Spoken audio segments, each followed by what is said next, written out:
There's been a lot of issues on the front burner in Nigerian politics in recent time. Today, Fayose was absolutely arraigned in court over very 11 count charges. Some have described these arrests and his prosecution as witch hunt, and it's been the anti-corruption war by the federal government has been selective. What's your take on this? I think that the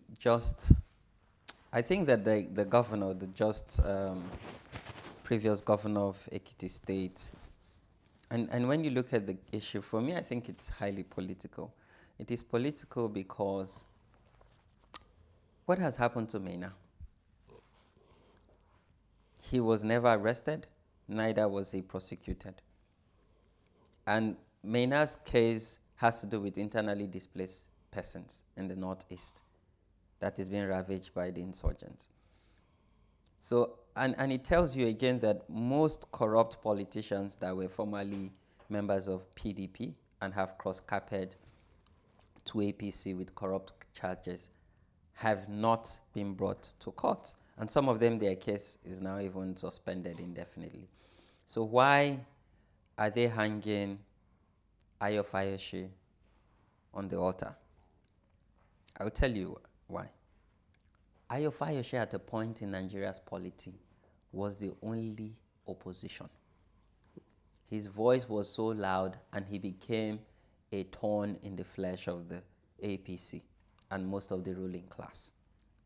And I believe that they are using this to send a message to other opposition candidates or members to say that we would use Ayodele Fayose as a scapegoat because he caused us so much trouble. And if anyone told that line, when they look at what we do to Ayodele Fayose, then they would have a cause to rethink their actions. For crying out loud, this was an executive governor for 8 years. Yes, he might be involved in corrupt practices, but then let's allow due process take its course. You held him for over 24 hours without prosecuting him, and today you're taking him to court. And I would not be surprised if the judge make a ruling that he should be kept behind bars. And maybe the prosecutor, EFCC's prosecutor, would ask for more time and ask the court to grant them permission to hold him while they are investigating. What I really can't understand is why the media trial. This man have voluntarily brought himself to EFCC and say, I would answer any question. But yet, you're still holding him. I wonder how many questions they have for him that they haven't gotten all the answers. But then why are you not prosecuting Babachiri Lawal, Maina? I can go on and on and on. We cannot fight corruption with lip service. This is a cancer eating our society, and yet we choose to give a blind eye to people who are members of our party, that we share tea together and eat the national cake. This is not a healthy democracy. This is not a mature democracy, and this makes us a laughingstock in the international community. So, Hamzat, what does this portend for APC in the 2019 general elections? Will it be a determining factor? Right now, the APC just want to win election. Today, there's nothing around governance. It's all politics, sadly.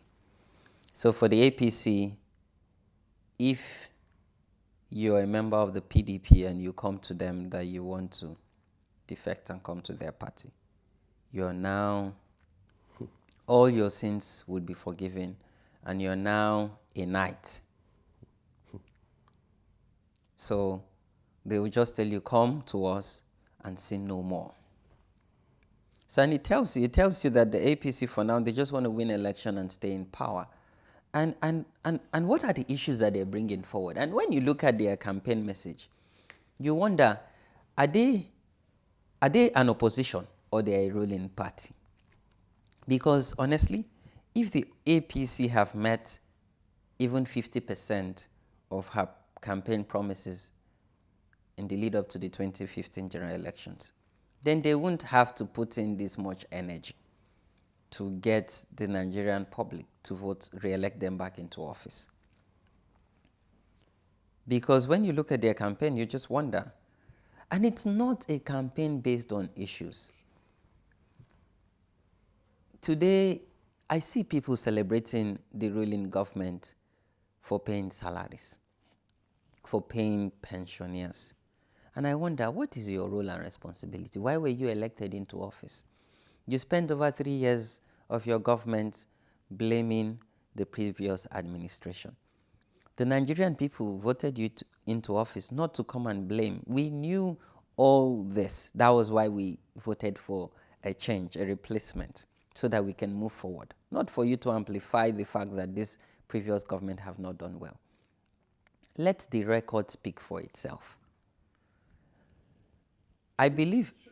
Shouldn't Nigerians be looking at alternatives now?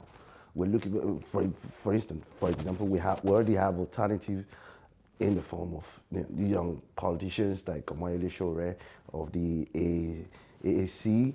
We have the Kingsley Moghalu and Philadelphia and a host of others. Shouldn't Nigerians be looking at these alternatives? And are Nigerians really ready to look into these alternatives? Nigerians are looking at the alternative. Nigerians are tired. My brother, people are hungry. There are no jobs.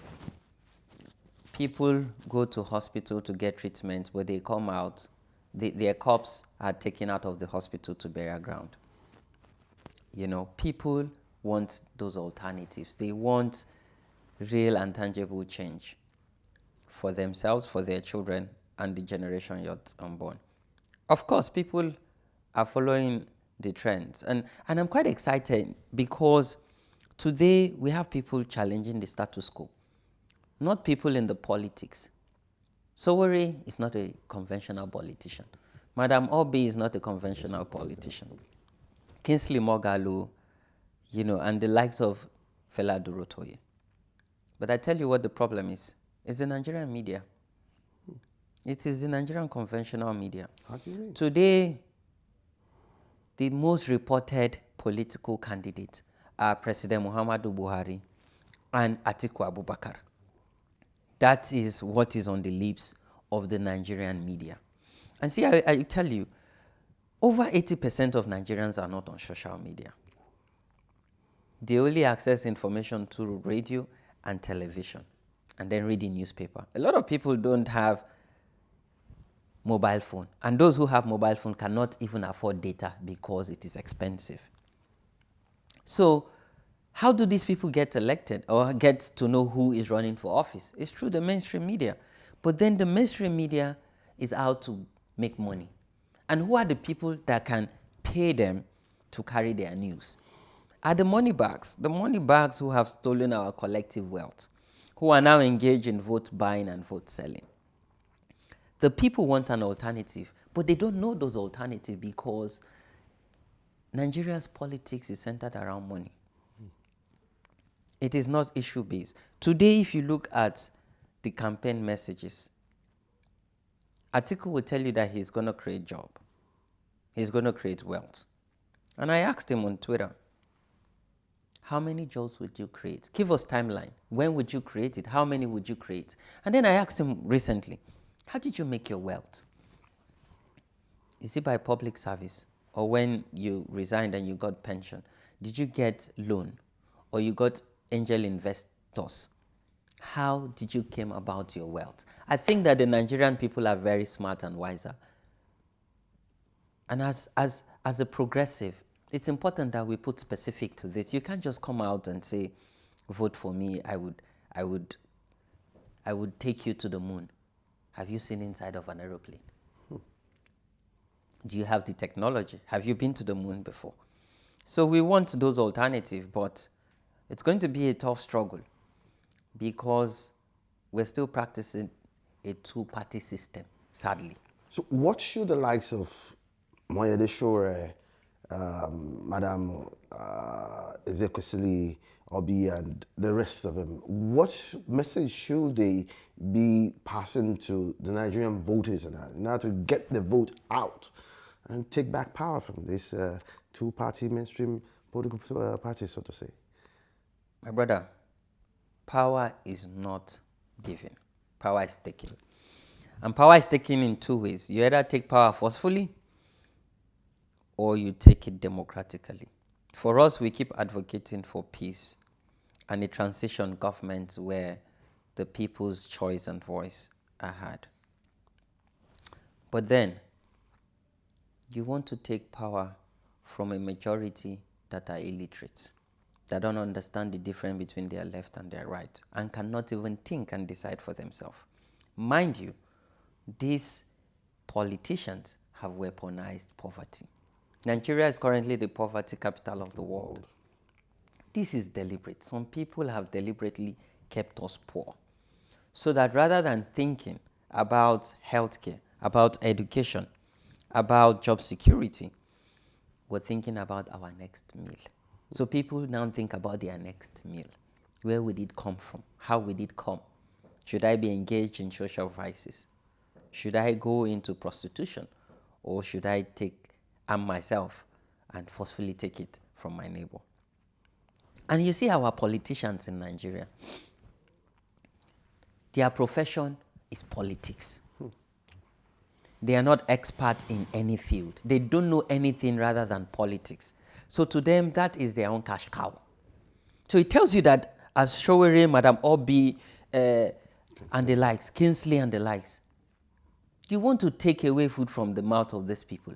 And this is their profession since Nigeria came into democracy. So it's a fight. It's a huge battle. It's a battle that these people have been fueling. So it means that for you to take power, you must not do the norms. And in not doing the norms, you must fold your sleeves, fold your shokoto, and go to the hinterlands. Go and talk to the people and speak their language, not this fancy English. Speak their local language and make them tie into your vision. I think what Nigeria people need are basic honesty. If you tell them that, see, I can promise you that your child who is out of school will go back to school in 2 years. Make them believe you and show them the workable plans. And in 2 years, meet those demands. Let me just also, going back to still on the issue of anti-corruption, and the selective anti-corruption fight by the APC government. They just released Obanikoro's and Omishore's passport recently, and they can travel out. I mean, what's your organization doing, in terms of advocacy and agitation against this kind of things? Yields? My brother, we've been mobilizing. We've gone as far as going to the streets and educating a lot of people, particularly at the grassroots. And just recently, Ganduje was caught on camera. But guess what? No mainstream media has carried the news. Nobody. And you say you're fighting corruption. Just recently, he was on a group photograph with Mr. President. And his media people are saying this was doctored. But then if you watch it closely, you don't have to be an expert to know if this was doctored or not. But then even if it was doctored, the Nigerian people deserve to know the truth. Why are we not having a national debate about it? I think we need to set aside the 1999 Constitution as amended. That Constitution is not a constitution of justice. It is not a constitution of unity. Today, our executive governors have immunity. They control their state assembly. If we have a robust democracy by now, he should have been impeached, or at most suspended, so that we can have an independent inquiry into it. I think that the Nigerian people needs better than this. They deserve better than what we have. Let me ask you finally, what message, if you have a message, an advice to Nigerian youth at this time, what would that advice be as a transition, as we tend towards the election season? See, young people, we need to understand that politics in Nigeria is everything. Sadly, that is where our democracy is. If you want to get job, politics will decide if you will get job. But not just that, when you get job and how much you're being paid on that job. Also, your wages and your tax, politics will decide. Politics would even decide if you live or you die in Nigeria. Because look at the roads, the dilapidated road. The road does not care if you're a Muslim or you're a Christian. If you're Igbo, Hausa, Yoruba, no. The road will kill you, irrespective of who you are. And the Nigerian elites do not ply those roads. They have their private jets. So as young people, getting your PVC is not enough. Going out to vote on election day is not enough. After elections, what you do would decide the future of this country. Because when you vote people into office, you're not meant to fold your arms and allow them to do whatever they want to do. And I hear people say after 4 years, we'll vote them out of office. A lot of people don't have 4 years because of bad healthcare, because of bad roads, because of inaccess to loans and credit. See, today, suicidal rate is high, which is quite alarming. In Nigeria, Nigerians that love themselves and their life. How did we get here that we have insurgents in the Northeast? How did we get here that we have kidnapping in the Southwest and the Southeast?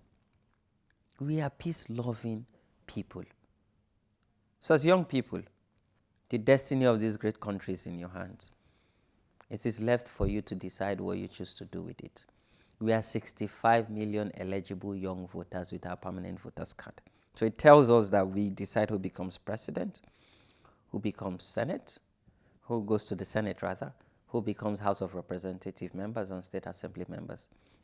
Yes, we have inspired the not too young to run bill, but that is not enough. Political parties have now brought a bottleneck and made it money politics. But we should not be carried away by the two major political parties that have gotten Nigerians on their knees. We have alternatives, and we should embrace those alternatives. Let us decide so that our children would not have to fight this battle. Hamzat, thank you very much for the insightful analysis. Thank you, my brother.